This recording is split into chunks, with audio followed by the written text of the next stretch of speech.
Durée de l'épreuve, 60 minutes. Notation, 25 points sur 100. Objectif, prise de position personnelle argumentée sur un thème général.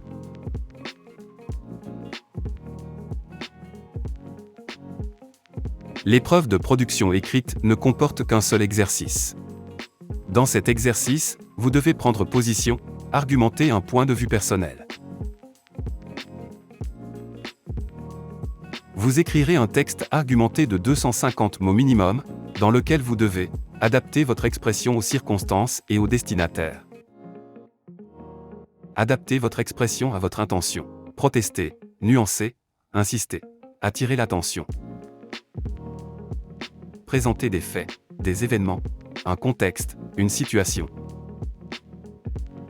Formuler clairement des idées et des arguments. Proposer des exemples pour illustrer idées et arguments. Votre texte doit être cohérent, clairement articulé et structuré, et vous devez respecter les règles d'usage de la mise en page.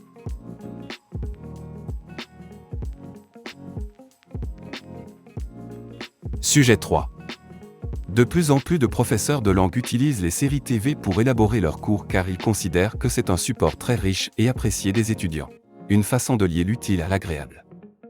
Pour le journal de votre centre de langue, en tant qu'étudiant, de langue française, vous écrivez un article dans lequel vous exprimez votre opinion sur cette forme d'enseignement. Vous dites si vous en avez déjà eu l'expérience ou non et vous donnez les bénéfices que l'utilisation des séries TV peut apporter à l'apprentissage d'une langue, mais aussi les inconvénients que leur usage peut éventuellement poser. Abonnement, accès au numérique, thèmes traités, etc. 250 mots minimum.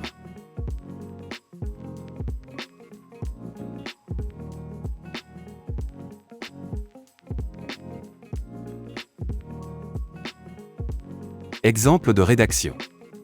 Les séries TV, un outil efficace pour apprendre une langue. De nos jours, les professeurs de langue intègrent de plus en plus les séries TV dans leurs cours. Cette approche innovante vise à rendre l'apprentissage plus ludique et motivant pour les étudiants.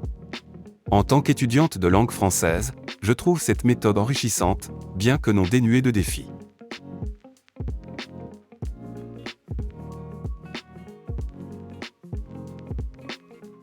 Ayant déjà expérimenté l'apprentissage du français à travers des séries comme 10% ou Call My Agent, j'ai remarqué que ce support offre plusieurs avantages. D'une part, les séries permettent de se familiariser avec le vocabulaire courant et les expressions idiomatiques souvent absentes des manuels traditionnels. Par exemple, j'ai appris des expressions comme « faire gaffe » ou « filer un coup de main » qui enrichissent ma compréhension de la langue. D'autre part, les séries exposent les apprenants à la diversité des accents et des registres de langue, favorisant une meilleure compréhension orale.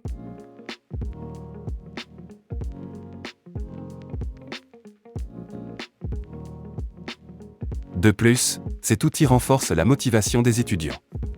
Regarder une série engageante incite à continuer l'apprentissage tout en découvrant des aspects culturels importants, comme la gastronomie, les coutumes ou les débats de société. Par exemple, une série comme Engrenage offre un aperçu fascinant du système judiciaire français, mêlant apprentissage linguistique et culturel.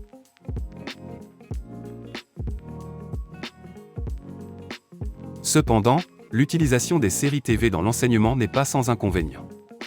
Tout d'abord, l'accès à ces contenus peut poser problème. Les plateformes de streaming nécessitent un abonnement, ce qui peut être un obstacle pour certains étudiants. De plus, tous les apprenants ne disposent pas d'une connexion Internet stable ou d'un équipement numérique adéquat. Enfin, les thèmes abordés dans les séries ne conviennent pas toujours à un public scolaire. Certaines séries peuvent contenir des scènes violentes ou des dialogues vulgaires peu adaptés à un contexte éducatif. Il est donc crucial que les enseignants sélectionnent avec soin les épisodes ou les extraits utilisés. En conclusion, les séries TV sont un outil pédagogique précieux pour l'apprentissage des langues, à condition qu'elles soient utilisées de manière équilibrée et adaptée au niveau des apprenants. Cette méthode allie plaisir et apprentissage, tout en offrant un contact authentique avec la langue et la culture.